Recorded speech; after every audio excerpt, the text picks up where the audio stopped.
ऐसा सपना पड़ा जिस सपने में एक सदगुरु मेरे सपने में आए। उन्होंने मुझे कुछ बताया, कुछ कहा मुझसे, बातें भी हुई और अचानक से मुझे किसी ने उठाया सपने में। तो मेरी गोद में साक्षात वही गुरु जो सपने में दिखाई दिए थे, वो सोए हुए थे, लेटे हुए थे एक्चुअल में। हर एक युग का अलग अलग ज्ञान है। जैसे त्रेता युग में राम जी का जो ज्ञान था, राम जी के वक्त का ज्ञान, वो वशिष्ठ मुनि की गीता थी। सतयुग में पहले वेद थे। द्वापर युग में ये भगवत गीता आ गई।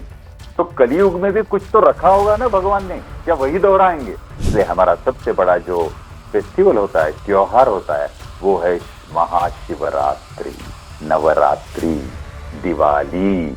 जो प्रमुख त्योहार है वो रात के हैं। आपका और मेरा जन्म कहाँ पे हो गया? अंधेरे से हम प्रकाश में आए थे। करेक्ट। माँ की गोद में तो अंधेरा है। तब तक मैं मेरे आंखों को और मेरे जहन को बता रहा था, सोना नहीं है, सोना नहीं है, सोना नहीं है। और मैं ऐसे ही आंखें खोल के देख रहा था। लेकिन एक सेकंड हो गया, एक झपकी सी आ गई और उसी झपकी में एक आवाज सुनाई दिया, प्रसाद। खड़ा हो गया, देखा तो दो पहिए कीचड़ में फंस गए आधे, और ये टायर ऊपर, पीछे का जमीन पर। क्या करें? और अंदर से आवाज आ गई, शिवजी बोल। और कार उठा। और बिलीव करो सोनम जी, ये मेरी बहुत अहम घटना है, चमत्कार है मेरी जिंदगी का। मैंने हाथ डाला नीचे और बोला, शिवजी शिव। कार उठ गई पूरी ऐसी। कोई उठा सकता है बहन जी कार अकेला? ये उनकी ताकत रही थी। अचानक से उनके इस शिखा से एक 6 कोण का तारा आ गया। वो पूरे गोल्डन कलर के ऐसे तत्व से भरा हुआ था, तेज, पूरा तेज, पूरा तेज। उसमें से बारीक बारीक बारीक बारीक बारीक आत्मा के कण आ रहे थे। उस दिन ऐसा हो गया, मैं लेटा और मुझे नींद आ गई। मैं गहरी नींद में खो गया और उठा सिर्फ 1.5 मिनट में। और मैंने घड़ी देखी तो सोनम जी, मैं 2:30 बजे सोया था, उठा मैं 6:45 बजे। लेकिन एक्सपीरियंस 1.5 मिनट का। इतने में मेरे जैसे देखने वाले एक ऋषि आ गए। इतने तेजस्वी ऋषि थे। उन्होंने मेरा कंधा पकड़ा और मुझे वायु वेग से, वायु वेग मतलब पता चला ना, वायु का जो वेग रहता है, उस वेग से मुझे वो पूरे चराचर में लेके गए। और उन्होंने मुझे इतने अंतरिक्ष दिखाए, इतने गैलेक्सीज दिखाए, इतनी आकाशगंगाएं दिखाई, ग्रह, तारे, नक्षत्र, धूमकेतु, इतना सब कुछ दिखाया घुमा के। और ला के मुझे फिर मेरे ब्रह्मस्थल से, उस बॉडी के ब्रह्मस्थल से मुझे अंदर ढकेल दिया। सर, आपका बहुत बहुत स्वागत है हमारे चैनल पर। धन्यवाद। जी। सर, आप एक बहुत ही फेमस फिल्म एक्टर हैं। आपने मराठी फिल्मों में काम किया, आपने हिंदी फिल्मों में काम किया, और आप एक बहुत ही एनलाइटेंड मास्टर भी हैं। तो अचानक से फिल्म इंडस्ट्री से एनलाइटेंड मास्टर तक की आपकी ये यात्रा कैसे रही? ये थोड़ा सा रिवर्स है बहन। सोनम जी, जी। क्या हुआ कि मैं पहले गुरु कृपा से और मेरी जो पूर्व पुण्याई थी उससे एनलाइटन हुआ था। और मेरे गुरु ने मुझे कहा कि मेरी इच्छा है, इसलिए तू फिल्म इंडस्ट्री में जा।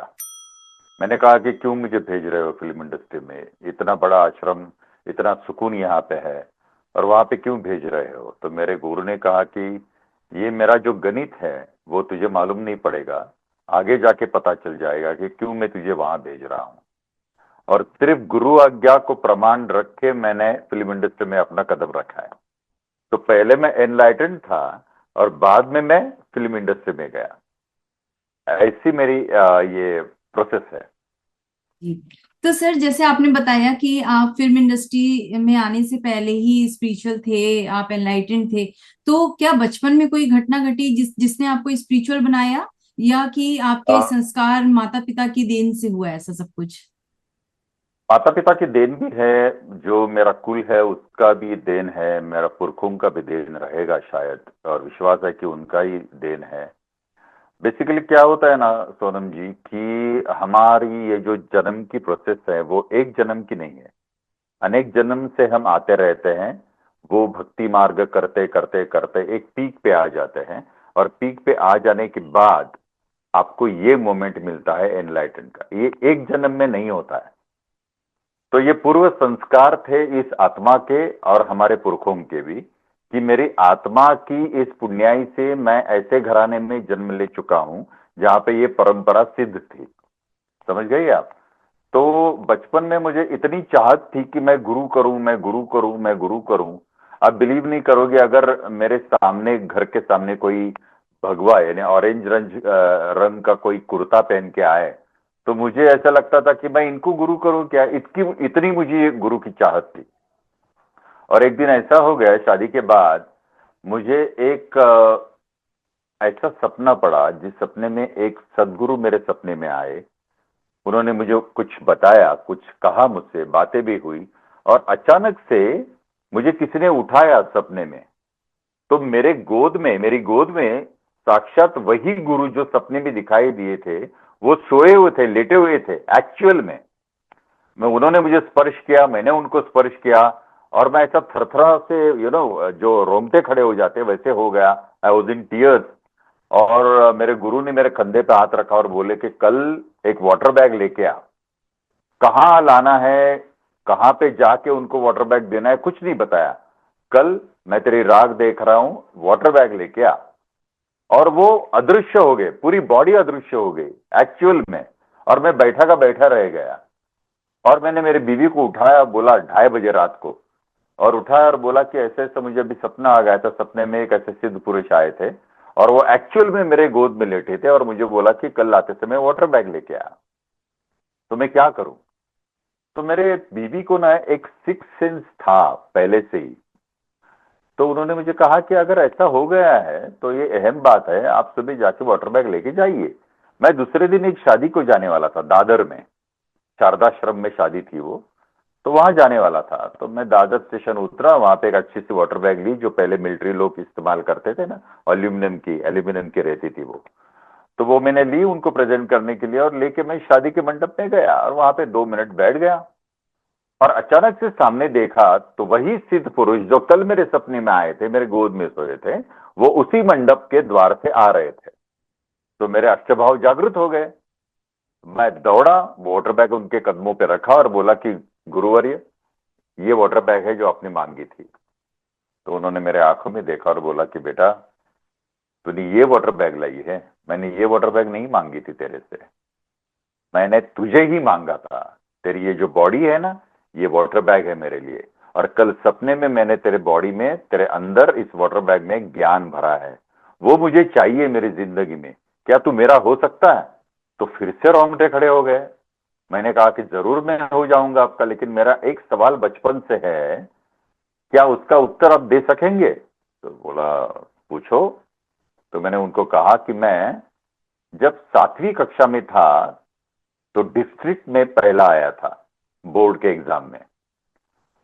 तो मुझे ऐसा लगता था कि कल अगर कोई भी मेरे सामने आ जाए, तो मुझे सवाल जो पूछेगा ना, वो वेदों से पूछेगा, या ज्ञानेश्वरी से पूछेगा, या कबीर के दोहे से पूछेगा, या जितने भी भक्ति सूत्र हैं या भक्ति किताबें हैं, ज्ञान किताबें हैं, उनसे ही पूछेगा।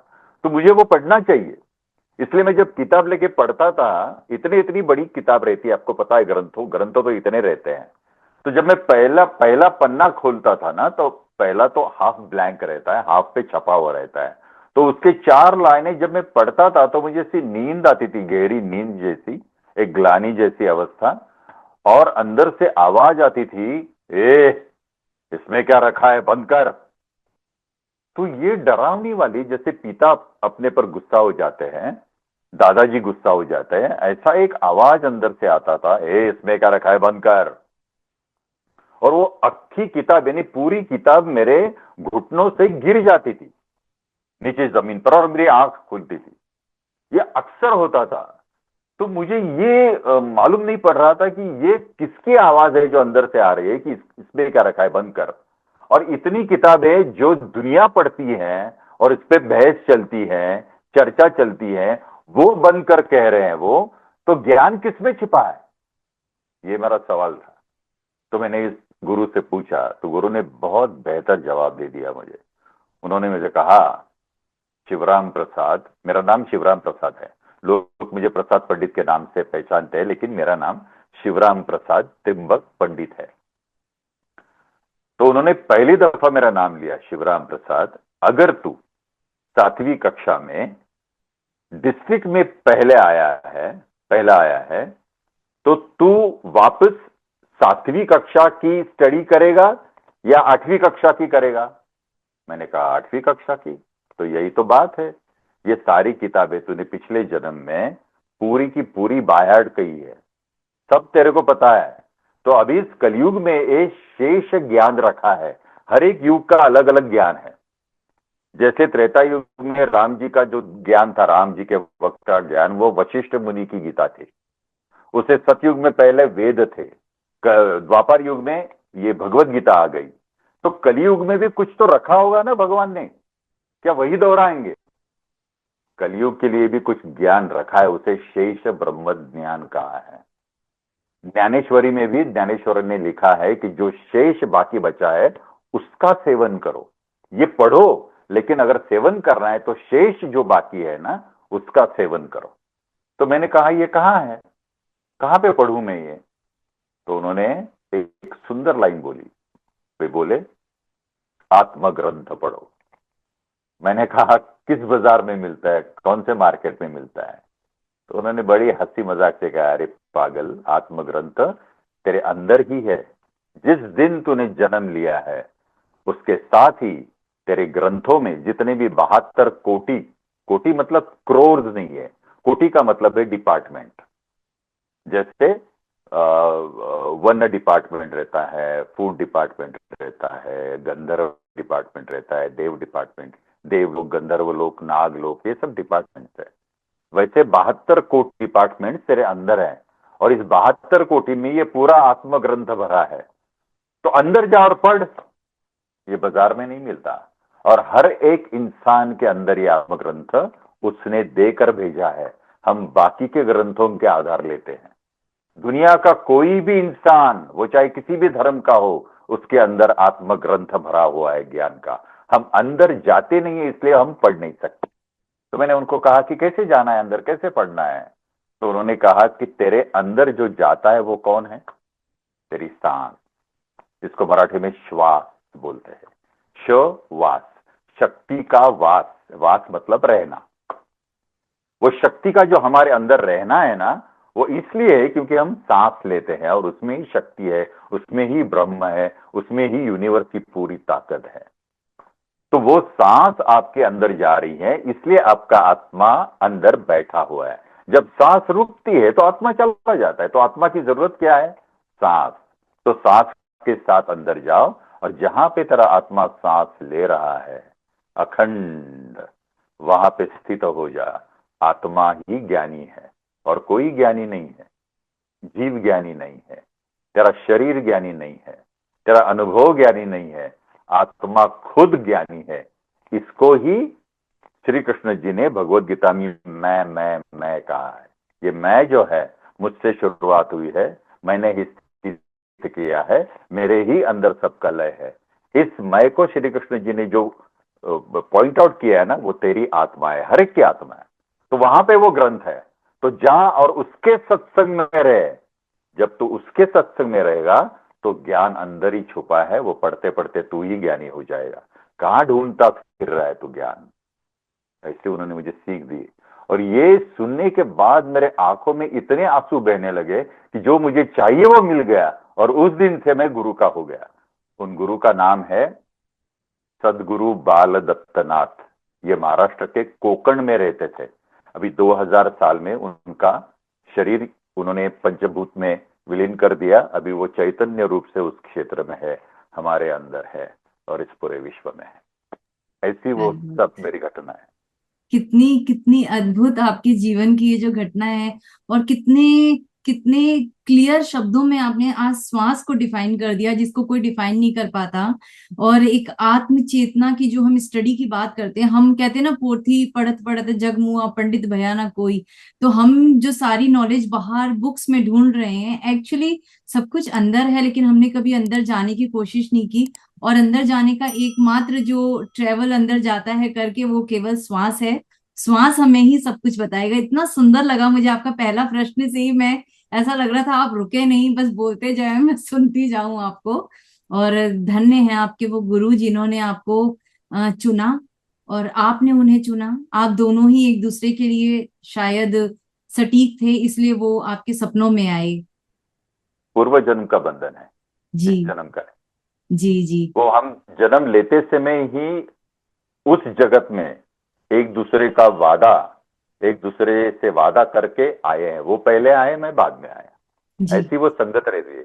जैसे परमहंस और स्वामी विवेकानंद, उनका हम्म। भी जो भी वादे थे वो पहले वहां पे हुए हैं, बाद में उस धरती पे आए, इस धरती पे, इसलिए वो पहले आए, बाद में विवेकानंद आए। एक दूसरे की खोज तो रहती ही है, ऐसा मैंने है। मैंने सर आपके बारे में, मैं अभी आगे बढ़ूं आपको जानूं उससे पहले मैं चाहूंगी थोड़ा सा आप अपने गुरुदेव के बारे में बताएं, क्योंकि उनके बारे में मुझे कोई भी जानकारी नहीं है, तो मैं थोड़ा सा उनके बारे में जानना चाहूंगी पहले आपसे। तो ये मेरा सौभाग्य है, ये जो मुझे गुरु जी है ना, मेरे गुरु जी, वो मेरे सौभाग्य से मुझे मिले हैं। और ऐसा कहता है कि जो सच्चा शिष्य रहता है ना, उसको ढूंढते ढूंढते गुरु आते हैं, शिष्य को उसके पास जाने की जरूरत नहीं होती। वैसे मेरे गुरु मुझे ढूंढते ढूंढते आए, और उन्होंने मुझे बोला कि क्या तू मेरा हो जाएगा, मैं तुझे ढूंढते आया हूं, और मैं उनका हो गया। तो ये गुरु कौन थे, कैसे थे? तो एक दिन मैं उनके गांव चला गया, तो मुझे पता चला कि वहां एक छोटा सा गांव है कोंकण में। सावंतवाड़ी तो सबको पता है, कुडाल सबको पता है। तो सावंतवाड़ी के नजदीक एक वेंगुर्ला नाम का तालुका है, और वेंगुर्ला के तालुका में ये छोटा सा गांव है जिसका नाम है आरवली सोनसूरे। वहां उन्होंने एक धर्म क्षेत्र बनाया है। उनकी धर्म की व्याख्या इतनी सुंदर है बहन जी। वो कहते हैं धर्म का मतलब ये है, ध माने धरती, और मर्म मतलब मर्म, अंदर का मर्म। इस धरती पे तू क्यों आया, इसका मर्म जब तू जानेगा, और जानने के लिए क्या करना है, इसका नाम है धर्म। धर्म कोई हिंदू नहीं है, धर्म कोई मुसलमान नहीं, क्रिश्चियन नहीं, बौद्ध नहीं, यह धर्म नहीं है, ये एक पंथ है। असल धर्म तो तेरे अंदर है। तू धरती पे क्यों आया, इसका मर्म जानना, ये तेरा धर्म है। और हर एक का धरती पे आने का कुछ ना कुछ तो वजह है। सिर्फ खाना पीना, हगना मुतना और मरना, इसलिए हम नहीं आए, जो जानवर भी करते हैं। लेकिन हमें एक अलग धर्म, अलग एक अपॉर्चुनिटी दी है भगवान ने, कि तू मेरे जैसे बन सकता है, तू मुझे पा सकता है, ये तेरा धर्म है। और ये धर्म करते करते, एक दूसरे को साथ देते देते देते ये पूरी जिंदगी बिताना, ये तेरा धर्म का दूसरा बाजू है। इसलिए संत तुकाराम ने भी बहुत अच्छा कहा है, एकमेका सहाय करो, यानी एक दूसरे को सहाय करते करते सुपंत पे हम चलते रहेंगे। एकमेका सहाय करो, अवगे धरु सारे सुपंथ। कितना सुंदर है। तो ये भी उनका सेम डेफिनेशन था कि तेरा धर्म यह है कि तू किस लिए जन्म लिया है, इसकी खोज कर, तुझे भगवान मिल जाएगा। तो उस गांव में मैं पहुंचा, और मैंने देखा उनका धर्म क्षेत्र। तो उन्होंने क्या किया है, दूसरी कक्षा में नापास थे, नापास थे वो। उन्होंने दूसरी कक्षा भी पूरी नहीं की। उनकी मां हमें बताती थी कि ये जब जन्म लिया इन्होंने, तब जो वो जब रांगने लगे ना, घुटनों पे चलने लगे ना, तो वो घर से बाहर जाके खेलते नहीं थे आंगन में।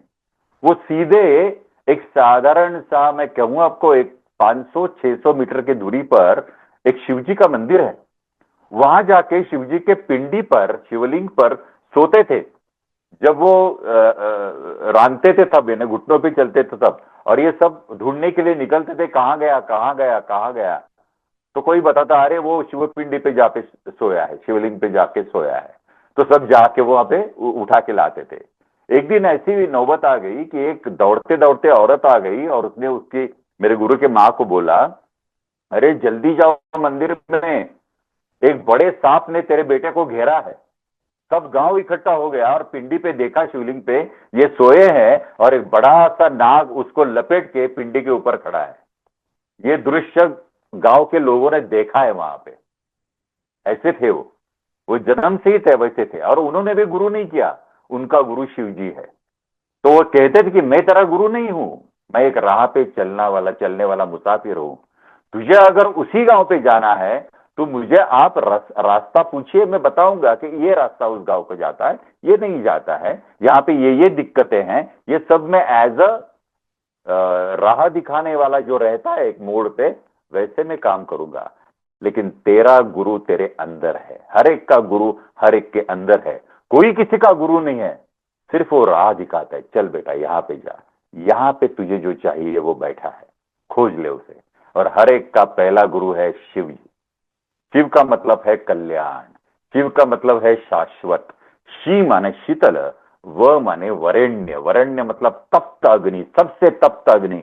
और वरेण्य का मतलब है जो सबसे ऊपर है, और शीतल का मतलब है जो सबसे शांत नीचे है। इन दोनों के बीच में हम सब माया में खेल रहे हैं, लेकिन इस पॉइंट पे और इस पॉइंट पे ब्रह्म बैठा है, उसके बीच में माया घूम रही है।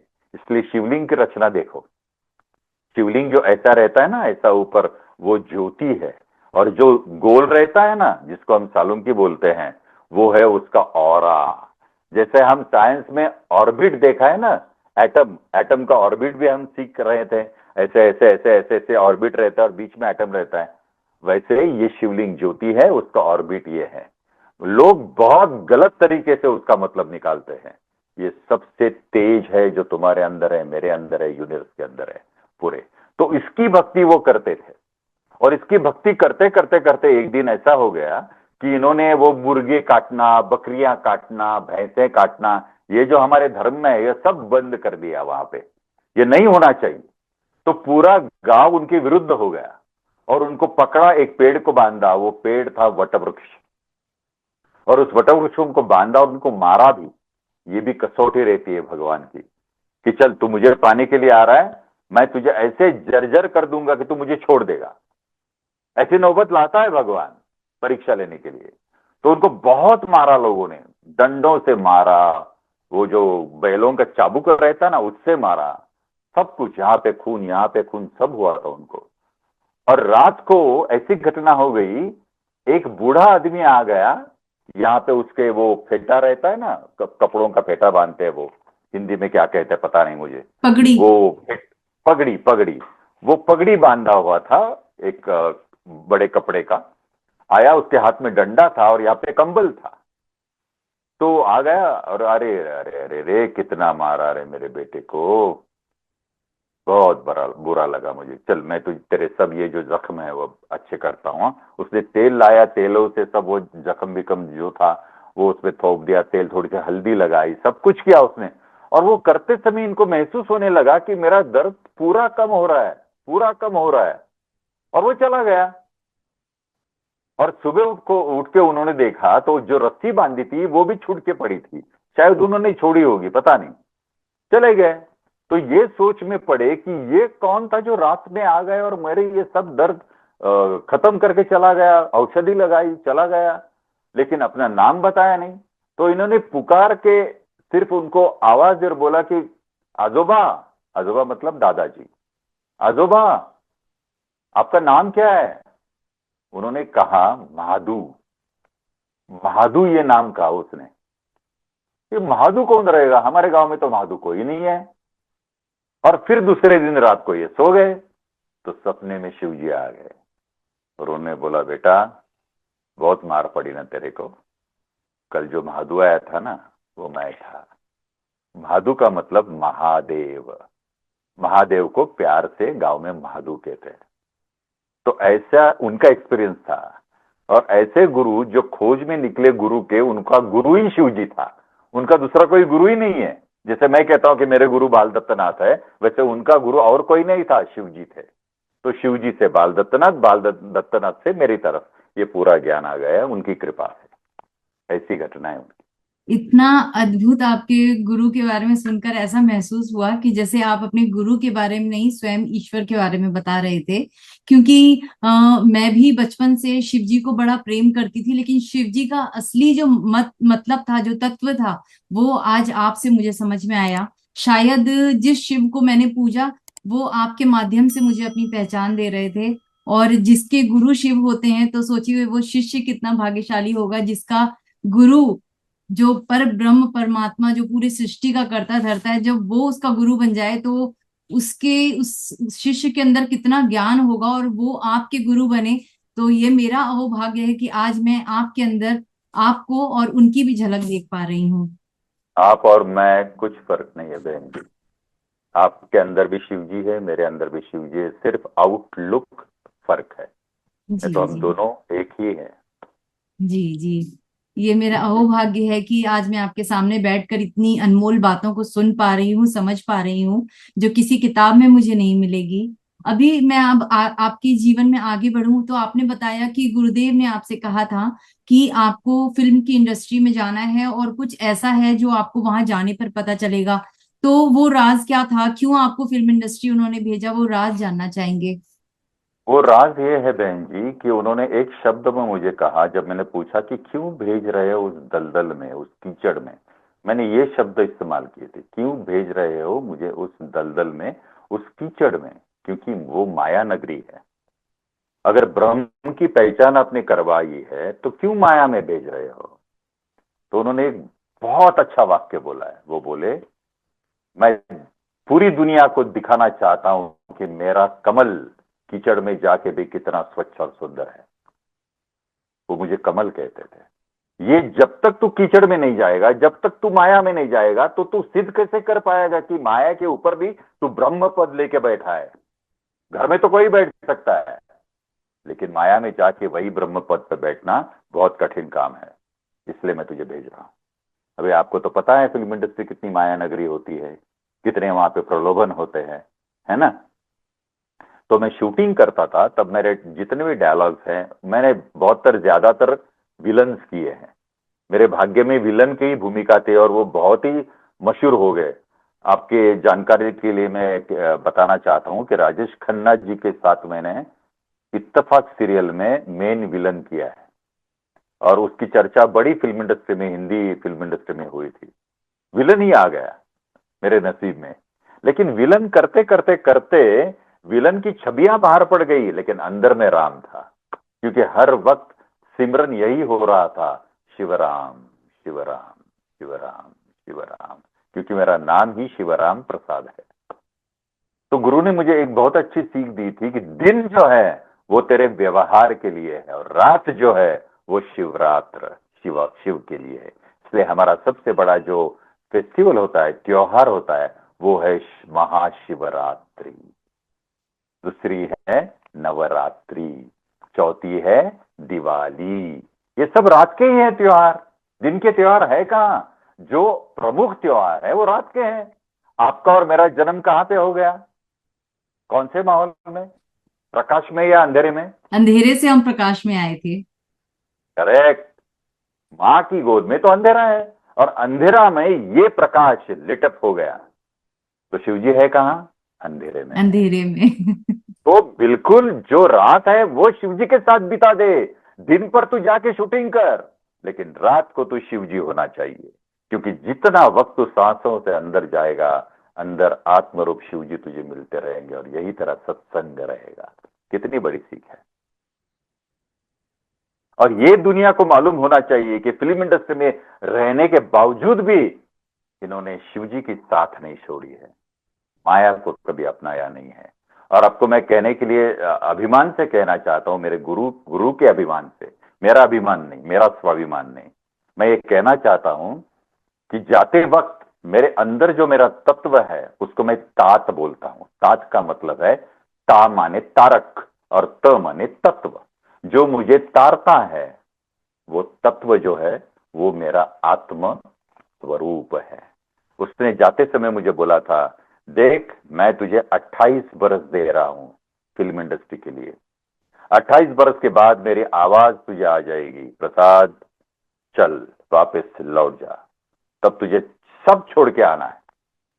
और विश्वास रखो सोनम जी, 2 बरस पहले मैं स्वाभिमान नाम की सीरियल कर रहा था, और 28 बरस पूरे हो गए, और रात को मुझे आवाज आ गई, प्रसाद वक्त हो गया, चल पीछे मुड़, चलना है तुझे तेरे स्वरूप मंदिर में, जहां पे स्वरूप मंदिर तुझसे हमने खड़ा किया है। वहां लोगों को सीख देनी है कि ये स्वरूप मंदिर क्या है। आपको सुनकर आश्चर्य होगा कि शिव जी का मंदिर, हनुमान जी का मंदिर, देवी का मंदिर, दुर्गा जी का मंदिर, दत्त जी का मंदिर, ये सब उन देवताओं के नामों से मंदिर है।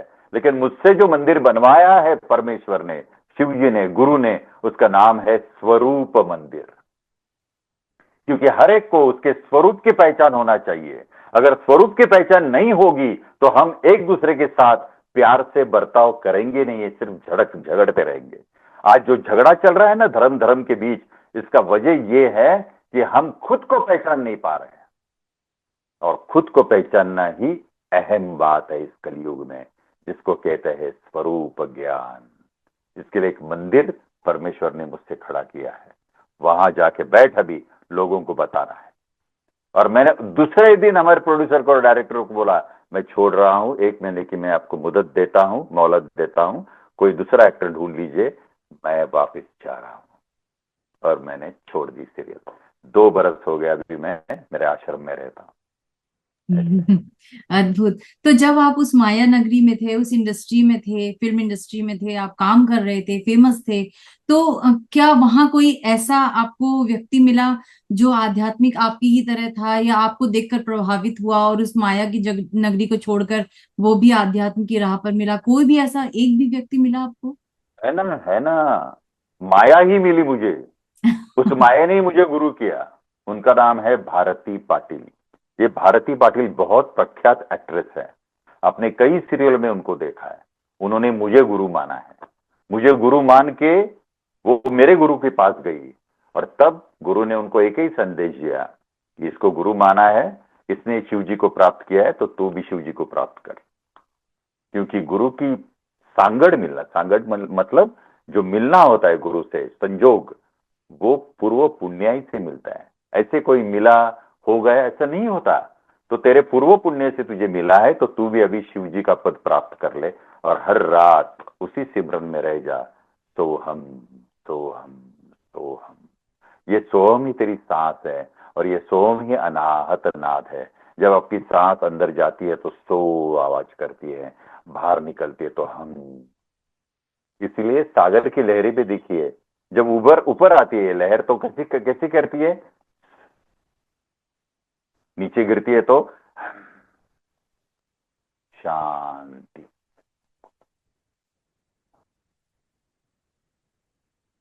ये अनाहत नाद है। इसलिए हम सागर के सामने बैठने के बाद उठते नहीं है, ऐसा लगता है कि वहीं बैठ के रहें, वहीं आनंद ले लें, क्योंकि उसका सोहम और आपका सोहम एक हो जाता है, एक सम पातली पे आ जाता है। इसको सम अधिष्ठान पे आ जाता है, इसलिए उसको समाधि बोलते हैं।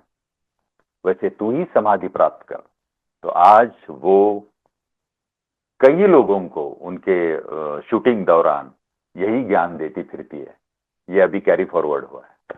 बाकी बहुत सब मेरे, सुंदर। बाकी सब अशोक शिंदे और जो भी एक्टर्स हैं वो सब मेरे आश्रम में आके चले गए हैं। उन्होंने देखा है। वो हमेशा हम जब शूटिंग नहीं करते थे, जब ऑफ मिलता था, तो हमारे एक्ट्रेस रूम में यही चर्चा होती थी कि आपने कैसे पा लिया, क्या करना है, कैसी साधना करना है, क्या पढ़ना है। मैंने कहा पढ़ना कुछ नहीं है, पढ़ना खुद को है, और सोहम के जरिए अंदर जाना है। बस यही सत्संग है। ज्ञान अपने आप ऊपर आ जाता है।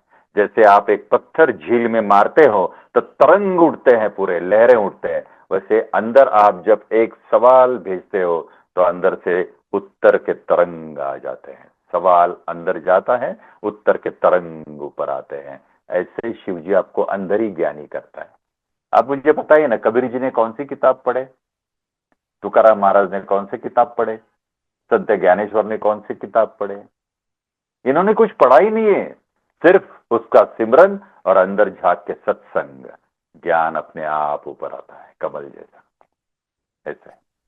कितना अद्भुत आपके पास बोलने की जो कला है प्रभु ने दी है ना, वो एक्चुअली आप जो बोल रहे हैं ना, उसके एक एक शब्द में उसमें जो भाव है ना, उस इतना मधुर लग रहा है उसको सुनने में, एकदम सत्संग, मधुर सत्संग जैसा अभी लग देखिए रहा हम है। भारतीय, हेलो, सुनाई दे रहा है? जी जी सर, सुनाई मैं दे रहा सुन है। पा रही हूँ। हाँ हाँ। हाँ, तो अभी हम जिक्र कर रहे थे भारती पाटिल जी का। उन्हीं का फोन आया था अभी बीच में। अच्छा, एक शुद्ध आत्मा को याद किया, उनका फोन आ गया। टेलीपैथी। टेलीपैथी, इसलिए वो कट किया मैंने।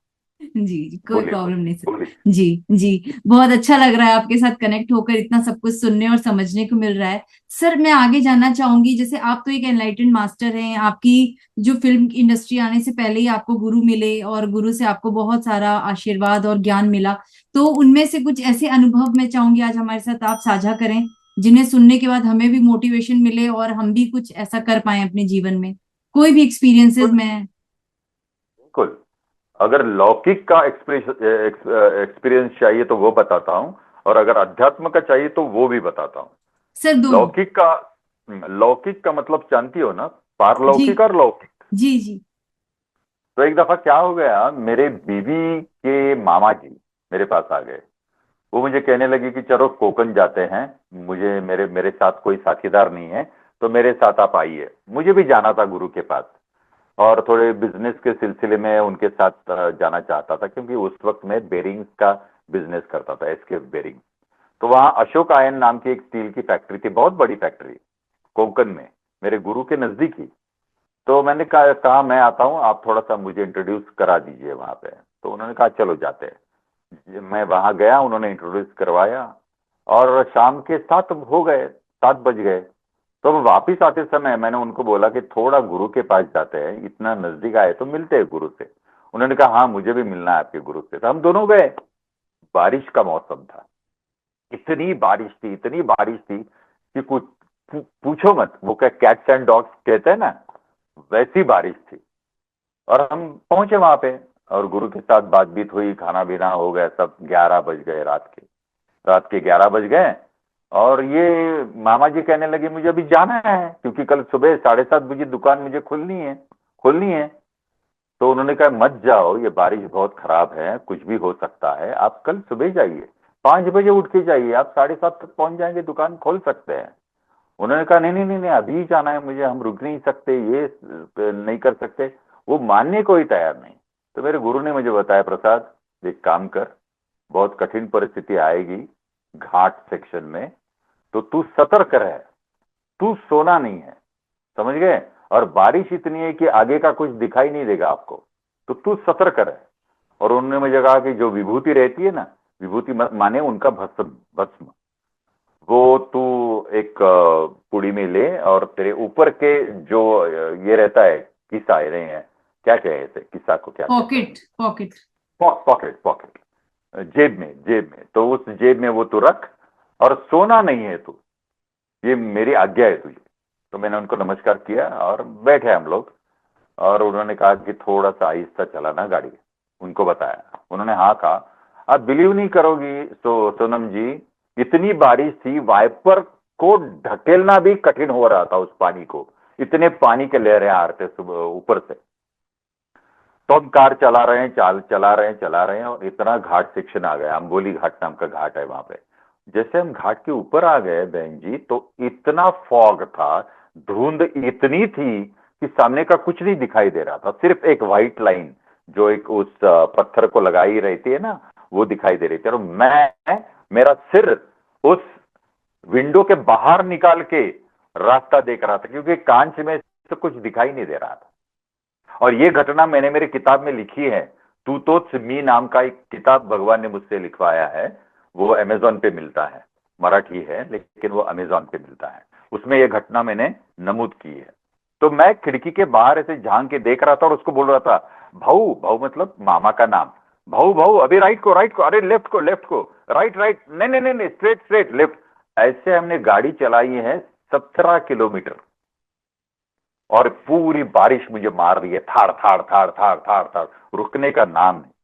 और जब घाट खत्म होने को आया, 2-3 किलोमीटर बाकी थे, मुझे नींद आ गई, एक झपकी सी आ गई, क्योंकि इतना मार खा रहा था मैं।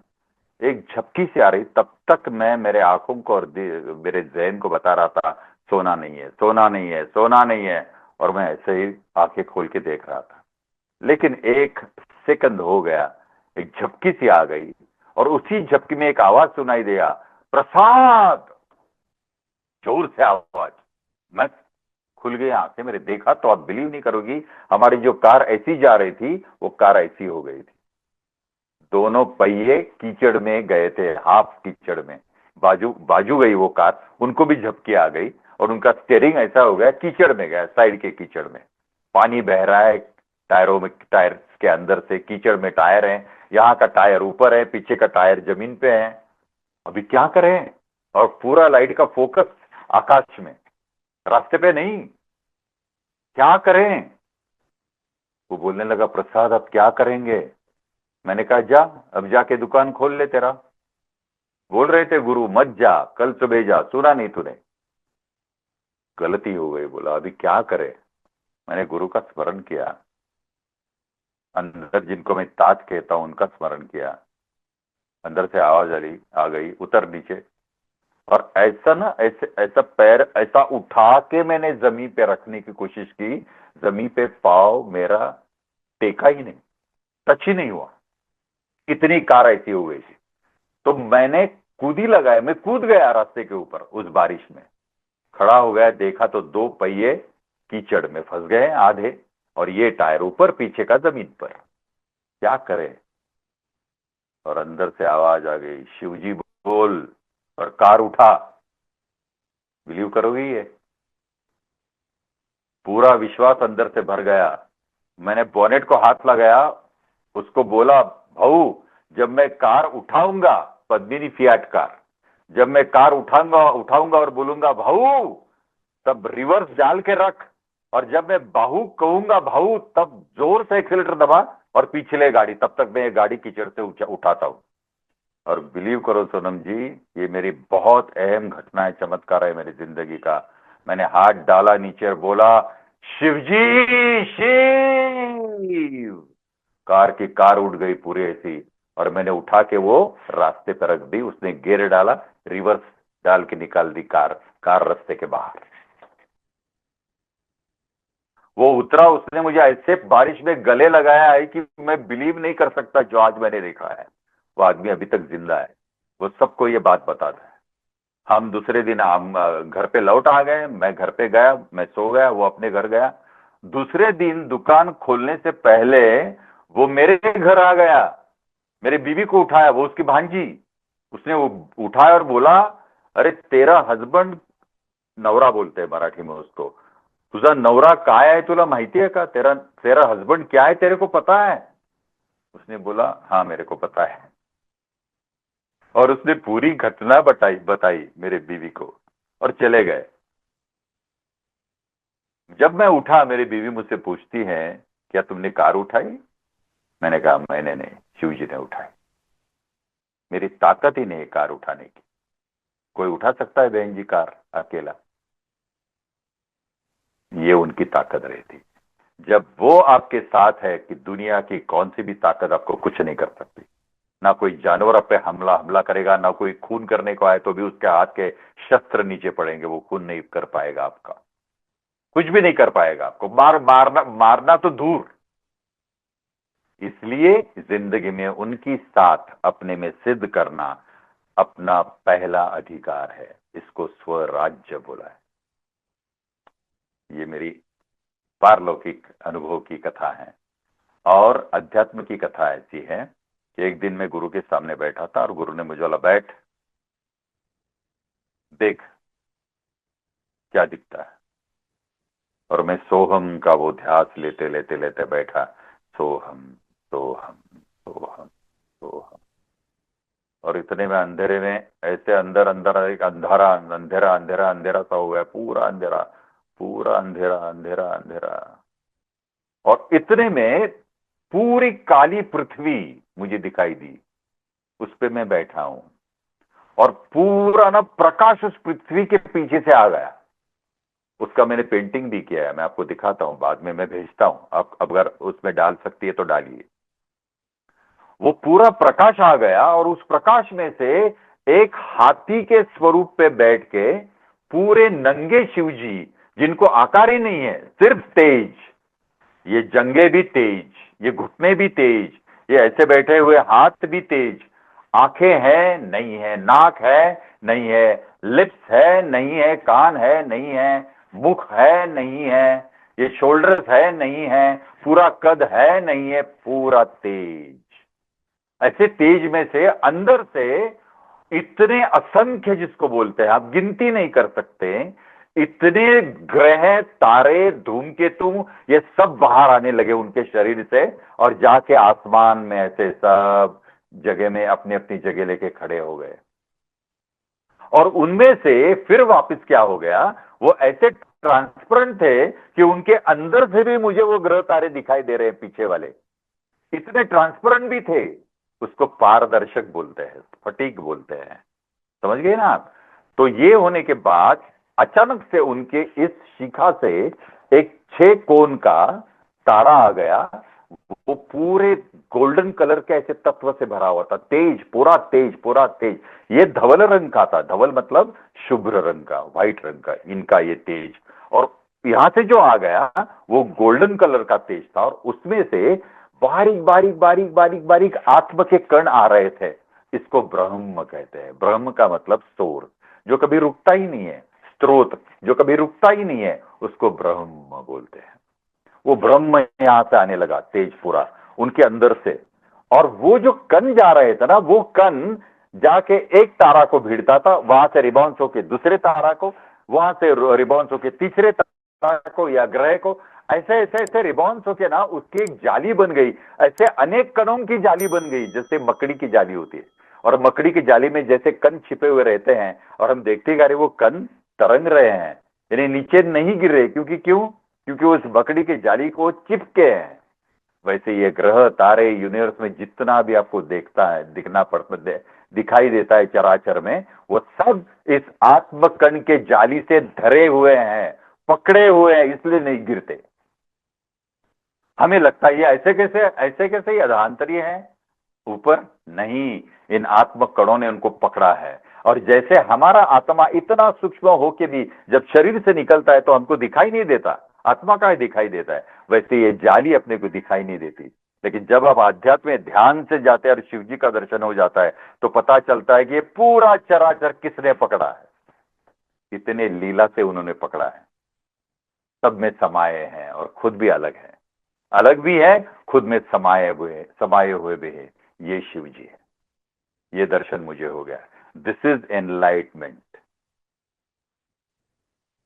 मेरे पास शब्द नहीं है कहने के लिए, कुछ बोलने के लिए। मैं तो मतलब जैसे मंत्र मुग्ध होकर केवल आपको सुन रही हूँ। और आज मैंने आपके शब्दों से शिव जी को देखा।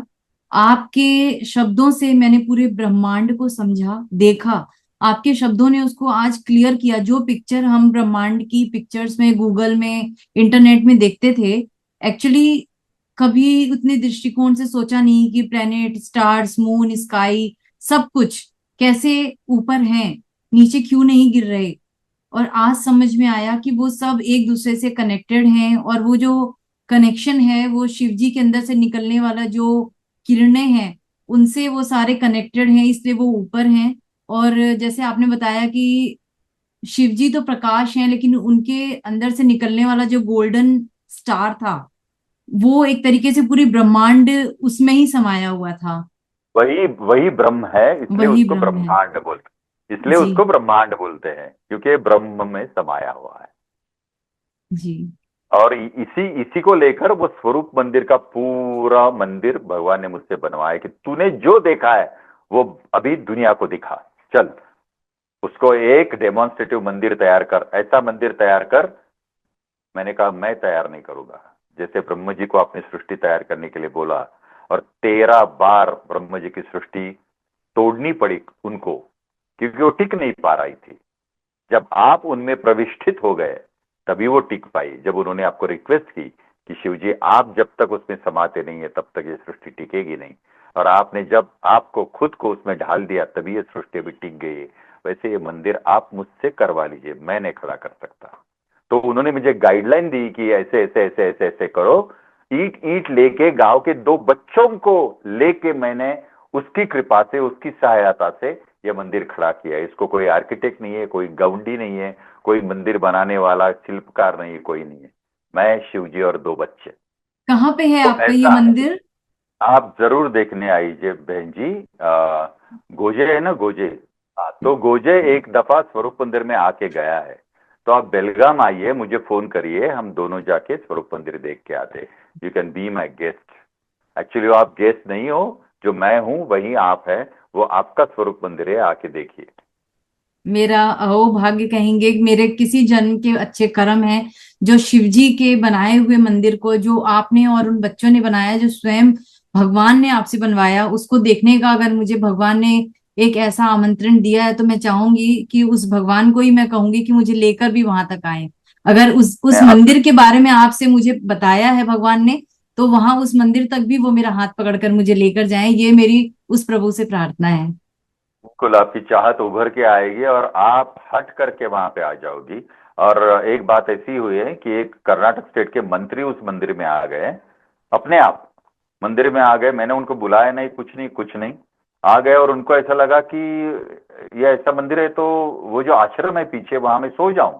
और बाहर जो एक ऐसा बेंच जैसा रहता है ना सीमेंट का, हम उसको कट्टा बोलते हैं, समझ गए ना, उस कट्टे पे जाके सो गए मंत्री। उनका पूरा प्रोटोकॉल वहां बाहर खड़ा है, सब डिपार्टमेंट बाहर खड़े, ये सो गए। और उनके सपने में शिव जी आ गए, शिवरामेश्वर जी, और उनको बोला कि यहाँ बहुत सारी भीड़ होगी आगे, उनकी प्रोविजन गवर्नमेंट से करा दे, यहाँ पे ये चीजें करो यहाँ पे। और वो आंखें उनकी खुल गई और उन्होंने सब डिपार्टमेंट को बुलाया और बोला कि ऐसे ऐसे यहाँ पे होने वाला है, 1000 की संख्या में यहाँ लोग आने वाले हैं, हमारी ड्यूटी बनती है कि यहाँ पूरे प्रोविजंस करने हैं। तो उन्होंने 8 संडास, 8 बाथरूम, पानी की 20,000 लीटर की टंकी, और मुझे बोला कि ये मंदिर जंगल में, घने जंगल में है, घने जंगल में है, तो किसी को पता नहीं चलेगा, तो एक महाद्वार आप मेन रोड पे खड़ा कर दीजिए। तो मैंने कहा मैं खड़ा कर सकता हूं, मेरे पास डिजाइन भी है उसका तैयार, भगवान ने दिखाया हुआ, शिव जी ने दिखाया हुआ, लेकिन जमीन तो आपकी फॉरेस्ट डिपार्टमेंट की है, आप कैसे मुझे अलाउ करेंगे, मैं कैसे बांधू वहां पे। तो उन्होंने क्या दे दी आपको जमीन, उन्होंने राइटिंग में दे दिया कि यहाँ पे एक महाद्वार खड़े करने वाले हैं स्वरूप जी के पंडित जी, तो हम उनको परमिशन देते हैं। और आप बिलीव नहीं करोगी, गवर्नमेंट ने मुझे खुद 3 लाख रुपए कैश हाथ में दे दिया और बोला कि चलो आप खड़ा कर दिए। उसमें से परसेंटेज भी नहीं लिया जैसे लेते हैं गवर्नमेंट के लोग, 20% मेरा, 30% मेरा, ऐसा भी नहीं, पूरा 3 लाख मेरे हाथ में दे दिया और बोला कि आप वहां पे महाद्वार खड़ा करो, लोगों को आना चाहिए वहां पे। और दूसरे दिन उन्होंने बेंगलोर में पार्लियामेंट में अपने हाथ से एक अर्जी दी दी और वहां लिखा कि ऐसे ऐसे मैंने स्वरूप मंदिर देखा है, उसको गवर्नमेंट से एक पत्रक देना चाहिए कि this is the tourism centre of Karnataka. अभी स्वरूप मंदिर को टूरिज्म सेंटर ऑफ कर्नाटका करके डिक्लेयर किए हैं, बहुत सारे लोग देखने के लिए आते हैं और ये ज्ञान लेके जाते हैं। ये भी उसकी चमत्कार की स्थिति है। क्या है वो प्रभु, क्या है उसके चमत्कार, क्या है उसकी लीला, उसे समझना असंभव है। लेकिन जितनी बार भी सुनते हैं, जितने मुख से भी सुनते हैं, तो हर बार केवल एक ही मतलब अंदर से भाव आता है कि हे पिता, हे परमेश्वर, तुम क्या हो, तुम सही बात। कहाँ हो, तुम हो मेरे अंदर, पर मुझे दिखते क्यों नहीं। मैं भी तुम्हें उतनी ही करीब से फील करना चाह रही हूँ जितना तुम मुझे फील करते हो, मैं क्यों नहीं कर पा रही। मैं एक छोटा सा उदाहरण देने की कोशिश करता हूं बहन। आपने सागर देखा है? जी जरूर जी। देखा होगा। आप कहाँ पे स्थित हो? मैं अभी अब कहाँ दिल्ली पे में रहते? रहती हूँ, दिल्ली में रहती हूँ, ठीक है, लेकिन मैं ठीक है, वैसे ठीक है, पैदाइश मेरी उड़ीसा की है। जी कोई बात नहीं। तो आपने सागर देखी है ना, सागर जी देखा है ना? जी जी। तो नमक कहाँ से मिलता है? सागर से। सागर से। तो सागर में नमक है ना? हाँ, दिखता दिखाई नहीं। दिखता नहीं है। कब दिखता है वो? जब सागर तप जाता है, यानी तपता है तब, है ना? हम्म सागर का पानी जब तप जाता है तो धवल रंग का, शुभ्र रंग का आपको वो नमक दिखाई देता है। हम्म। वैसे शुभ्र रंग का, धवल रंग का शिवजी जो आपके अंदर है वो दिखता नहीं। इसका कारण यह है कि हम तपते नहीं है, तबे इसलिए नहीं। ऋषि मुनि ने तप किया है, खुद को हम्म तपाया है, खुद को हम्म। खत्म किया है तप करते करते करते, और उभर के जो आया है वो शिव जी है। जी इसलिए जी। मराठी में कहते हैं, जीवा शिवाची जडली समाधी, टूटला प्रपंच। प्रपंच मतलब ये संसार, ये टूट गया। जब जीव और शिव जी की समाधि हो जाती है तो ये प्रपंच टूट जाता है और संपली उपाधि, संपली उपाधि का मतलब है मैं सोनम हूं, मैं प्रसाद पंडित हूं, ये जो देह का नाम है ना वो खत्म हो जाता है और आप सिर्फ रहते हो आत्मस्वरूप शिव जी। ये होता है। इसलिए अंदर के शिव जी नहीं दिखते, तपना चाहिए। गजब है। मतलब इसको मैं क्या कहूँ, कोइंसिडेंस कहूँ या प्रभु का मैसेज कहूँ, मुझे नहीं पता क्या है। आज हम रिकॉर्डिंग कर रहे हैं शाम के 5 बजे, और आज सुबह जो मुझे मैसेज मिला है वो यही मिला है कि आने वाला 1 महीने मुझे केवल तपना है, अपने आप को तपाना है। आज सुबह ही मुझे ये मैसेज मिला है, मिलाना आपको मैसेज, और है मुझे ना? नहीं पता था कि आज हम और रिकॉर्डिंग में ये सुनने वाले हैं। मतलब मुझे बिल्कुल नहीं आइडिया था। नहीं, ये किताबों का नहीं बता रहा हूँ बेटा, मैं किताबों का कुछ नहीं बता रहा हूँ, एक लाइन नहीं, एक शब्द नहीं है। जी ये जी किताब जी। तुम्हारी है, ये किताब मेरी है, अंदरूनी किताब है। ये पढ़ो, ज्ञान वहीं पे है। किताब में मत मतांतरे हैं, वो ऐसा कहता है, वो ऐसा कहता है, वो ऐसा कहता है, वो ऐसे कहता पे मत जाओ। आपके अंदर वाला क्या कहता है, ये इंपॉर्टेंट है। वो शिव जी है, उसको पालो। इसलिए मैं एक थोड़ा सा एलेबोरेट करके आपको एक बताना चाहता हूँ। जी एक दिन जी। क्या हुआ, एक दिन क्या हुआ, मेरी एक इंडस्ट्री थी, hydraulic industry, DPD hydraulic industry. नई नई शुरुआत की थी, मेरी शादी भी नई नई हुई थी। और हुआ क्या कि हमको एक ऑर्डर मिल गई। उस ऑर्डर का नाम था हाइड्रोलिक प्रेस। हम हाइड्रोलिक प्रेस बनाते थे। तो एक ऑर्डर मिल गया, हम खुश हो गए तीनों पार्टनर। तो उसका पेंटिंग और डिस्पैच की जिम्मेदारी मुझ पर थी। तो वो प्रेस तैयार हो गई, तो उसका पेंटिंग वेंटिंग मैंने किया, क्योंकि हमारे पास लेबर उतना नहीं था, हम पे नहीं कर पा रहे, तो हम खुद काम करते थे। तो उसका पेंटिंग मैंने पूरा किया। उसको डिस्पैच करने के लिए मैंने वो लकड़ी बिकड़ी लाए, उसके बॉक्स बनाए, और वो डिस्पैच किया। इसलिए मुझे 2 रात जागना पड़ा, 2 रात और 2 दिन। और तीसरे दिन दोपहर को मैं घर पहुंचा। खाना नहीं था, नींद नहीं थी, आंख में पूरी नींद भरी थी। मैं घर आ गया, मेरी बीवी मुझे बोली, क्या मैं खाना परोसूं? मैंने कहा नहीं नहीं, मुझे बहुत नींद आई है, मैं थोड़ा सा सोता हूं, और उठने के बाद मैं खाता हूं। और मैं मेरे बिस्तर पे लेट गया। बिलीव करो सोनम जी, मैं जब लेटता हूं ना, कितना भी थका हुआ हूं, मुझे नींद झटके से नहीं आती। एक आधा घंटा तो मुझे करवटें बदलनी पड़ती है। हाँ? तो मैं लेटा, और उस दिन ऐसा हो गया, मैं लेटा और मुझे नींद आ गई। मैं गहरी नींद में खो गया, और उठा सिर्फ 1.5 मिनट में। देखिए, सोया, गहरे नींद में गया, उठा 1.5 मिनट में। और मुझे आश्चर्य लगा कि क्या, अरे 1.5 मिनट में उठा मैं। और मैंने घड़ी देखी, तो सोनम जी मैं 2:30 बजे सोया था, उठा मैं 6:45 बजे। लेकिन एक्सपीरियंस 1.5 मिनट का। कितने घंटे सोया था मैं? 3.25 घंटा। हाँ लेकिन ये। एक्सपीरियंस क्या, 1.5 मिनट का। और इतना फ्रेश था, लेकिन उस 1.5 मिनट में शिवजी ने मुझे क्या दिखाया ना, दिस इज इंपॉर्टेंट। ये हम सब लोगों का एक्सपीरियंस है, मेरा नहीं। हम सब लोग ये एक्सपीरियंस कर सकते हैं। ये मेरा एक्सपीरियंस नहीं, क्योंकि मैं जिससे बना हूं उसी से आप बने हो। मैं जिससे बना हूं उसी से पूरी दुनिया बनी है। मैं अकेला और आप नहीं। इसलिए कोई धर्म सत्य नहीं है। सब धर्म हमें डिस्टर्ब करते हैं, हमें सत्य की खोज में लेते ही नहीं है, ले जाते ही नहीं है। ये आपको महसूस करेगा कि सत्य क्या है। तो 1.5 मिनट का मेरा अनुभव क्या था? अनुभव ये था कि मैं मेरे बॉडी से बाहर निकला बहन जी, और मैं मेरे कमरे के ऊपर ऐसे अधांतरी था, फ्लोटिंग। और मैं मेरी डेड बॉडी देख रहा था। और मेरे अंदर में एक ऐसा सवाल उभर गया, क्या मैं इस बॉडी से परे हूं? मैं बॉडी से परे हूं, तो मैं कौन हूं? बॉडी तो वहां लेटी हुई है, मरी हुई। मैं कौन हूं? इतने में मेरे जैसे देखने वाले एक ऋषि आ गए। इतने तेजस्वी ऋषि थे। उन्होंने मेरा खंदा पकड़ा, ये दाया खंदा, सॉरी, ये बाया खंदा। और मुझे वायु वेग से, वायु वेग मतलब पता चला ना, वायु का जो वेग रहता है, उस वेग से मुझे वो पूरे चराचर में लेके गए। और उन्होंने मुझे इतने अंतरिक्ष दिखाए, इतने गैलेक्सीज दिखाए, इतनी आकाशगंगाएं दिखाई, ग्रह तारे नक्षत्र धूमकेतु, इतना सब कुछ दिखाया, घुमा के। और ला के मुझे फिर मेरे ब्रह्मस्थल से, उस बॉडी के ब्रह्मस्थल से मुझे अंदर ढकेल दिया। और जब मैं मेरे बॉडी का अंदर जा रहा था, इस पॉइंट से अंदर अंदर अंदर अंदर अंदर, तो मैं नहीं जा रहा था, पूरा चराचर, पूरा यूनिवर्स, पूरे गैलेक्सीज मेरे अंदर जा रहे थे, पूरे गैलेक्सीज, पूरे आकाश गंगाएं मेरे अंदर जा रहे थे, मेरे अंदर जा रहे थे, समेट रहे थे। और जाते समय इतना घर्षण हो रहा था, जैसे हम छुरी को धार लगाते हैं, तो उस चक्र के बाजू में जैसे वो स्फुल्लिंग बाहर निकलते हैं ना, धार लगाते समय, वैसे स्फुल्लिंग आ रहे थे। और मुझे इतनी तकलीफ हो रही थी, मैं सह नहीं पा रहा था। ये जब अंदर जा रहा था वो सब, तब वातावरण में, चराचर में मुझे तुकाराम महाराज दिखाई दिए। मैंने उनको कभी देखा नहीं है।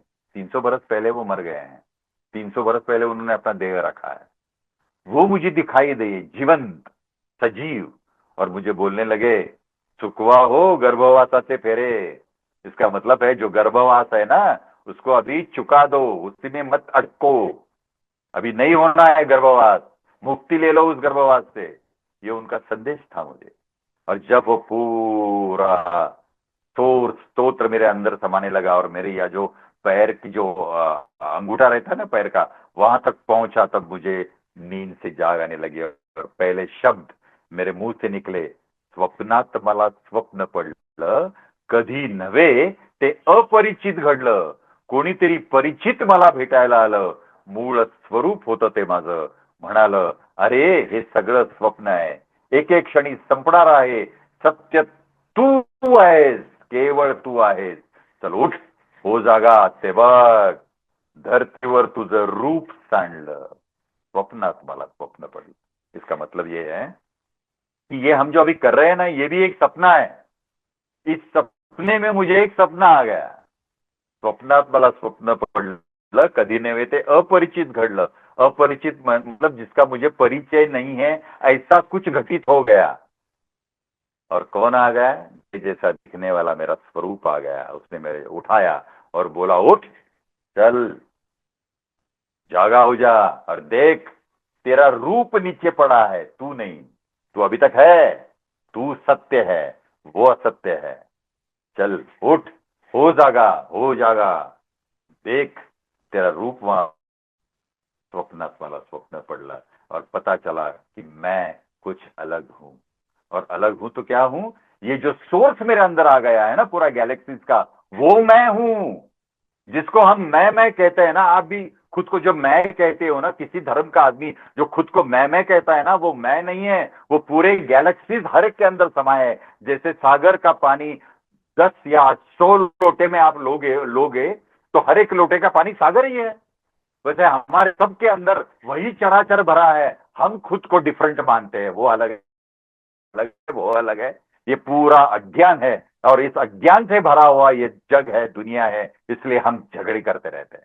जब हर एक जी को पता चलेगा कि तेरा स्वरूप ये पूरा यूनिवर्स ही है, तो सब प्यार से ही बातें करेंगे। इसलिए जी। स्वरूप मंदिर का जो वार्षिक उत्सव होता है ना, वो 14 फरवरी को होता है, वैलेंटाइन डे को। वैलेंटाइन डे का संदेश क्या है कि पूरा जगत प्यार से प्रेम। इकट्ठा होना चाहिए, ये उसका हम्म। संदेश है। लेकिन हम वैलेंटाइन डे का अर्थ कुछ अलग निकालते हैं, कुछ अलग ही करते हैं और बर्बाद कर देते हैं। लेकिन संदेशा कितना अच्छा है कि सब जगत प्यार से एक होना चाहिए। और मेरा भी संदेश वही है, प्यार जैसा धर्म नहीं, प्रेम जैसा धर्म नहीं, आत्म जैसा धर्म नहीं, हम सब एक है। मैं सर आपसे एक चीज पूछना चाहूंगी। आपने कहा था कि संत तुकाराम ने जब आपको दर्शन दिए तो उन्होंने कहा था कि आपने एक मराठी वर्ड कहा था कि चुकवा चुकवा हो गर्भवासाचे फेरे। फेरे मतलब अनेक जन्म, गर्भवास के जितने भी जन्म है वो अभी खत्म करो, बस चुकवा, अच्छा अभी मतलब, वापिस जन्म। हाँ हाँ हाँ, मतलब जन्म मरण के फेरे से छूटकर ब्रह्मलीन जिसको बोलते हैं। हाँ, छुटकारा ले लो, अभी बात हो गया। ये महसूस करो कि तू क्या है, तू तो ब्रह्म है। ये पूरा ब्रह्म तेरे अंदर जा रहा है, और खुद को तो क्या समझ रहा है? जीव, माया में अटका है, विचारों में अटका है, सबसे परे है तू। ये सोच ले तो तेरा जन्म मुक्त हो गया, तू जन्म से ही मुक्त हो गया। तो ये मुक्ति है, खुद को पहचानना और उसके साथ एक रूप होकर बैठना, यही मुक्ति है। इसी क्षण मोक्ष है। मोक्ष और मुक्ति ऊपर नहीं है, ये सोच, ये धारणा, ये स्थिति ही मोक्ष और मुक्ति है। मैं और शिव जी एक हूं, अब मुक्ति हो। मैं क्या करूं, मेरा मन ही नहीं हो रहा है कि ये इंटरव्यू कभी खत्म हो, मैं आप मेरे आंखों के सामने से कभी जाएं, मेरा अंदर से मन ही नहीं हो रहा है। इतना अच्छा लग रहा है मुझे आपके सामने बैठकर। जैसे एक, आप बहुत गर्मी से आते हो तो एक शीतल हवा का झोंका आपको कितना, कितनी ठंडक, कितनी सुकून देता है ना, वैसा सुकून मुझे आपके सामने बैठकर मिल रहा है। आपकी आवाज मेरे अंदर ऐसे उतर रही है जैसे मेरी आत्मा को ये चाहिए था, प्यास थी, और वो प्यास उसकी धीरे धीरे खत्म हो रही है। इतना शिव सुंदर जी की लग रहा इच्छा, है। शिव जी की इच्छा। सच में शिव जी की आप कृपा आइए, है। जरूर आइए, मैं जरूर आप आइए, आऊंगी। जरूर आइए। ये शिव जी को मेरा एक निवेदन है कहीं, या मेरा एक हट है, जोर है कि वो मुझे लेकर आएंगे वहां तक। जो मंदिर बिल्कुल उन्होंने बिल्कुल। बनवाया है वो मुझे देखना है, और मुझे आपके भी चरण छूने हैं, क्योंकि आप, बेशक मैं और आप एक हैं, लेकिन गुरु तत्व जो आपको पहले मिला, उस गुरु तत्व को आपके द्वारा ही मैं महसूस करना चाहूंगी। तो आपको भी मुझे चरण स्पर्श करना है, उस मंदिर में मुझे अपना माथा लगाना है। जरूर आइएगा बहन जी, जरूर आइएगा बहन जी। जी, मैं राह देख रहा हूँ। पर मेरे जो तात है वो आपको जरूर लाएंगे यहाँ पे, जरूर लाएंगे। आइए। जी और बहुत मैं बहुत। जी और एक जी। बात तो मैं बताना चाहता हूँ कि जिसको हम शिव जी कहते हैं, वो दुनिया जिसको शिव जी कहते हैं वो शिव जी नहीं है, वो शंकर जी है। और शिव जी अलग है। जी जी, मैं ये बहुत अच्छे से जानती हूँ, शंकर जी और शिव जी बिल्कुल अलग हैं। अलग है, दोनों अलग है।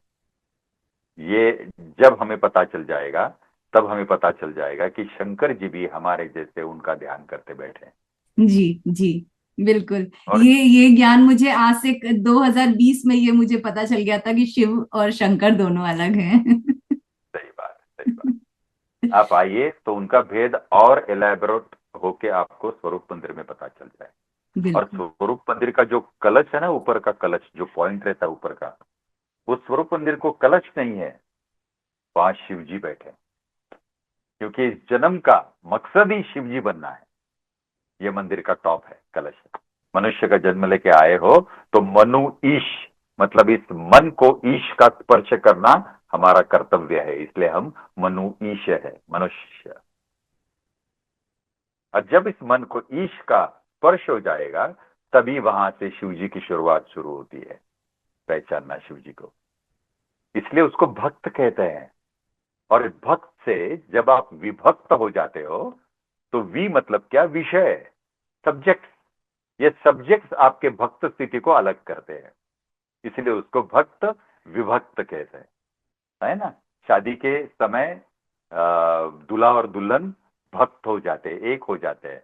और जब उनका पटता नहीं है तो अलग हो जाता है, विभक्त हो जाते हैं, भक्त और विभक्त।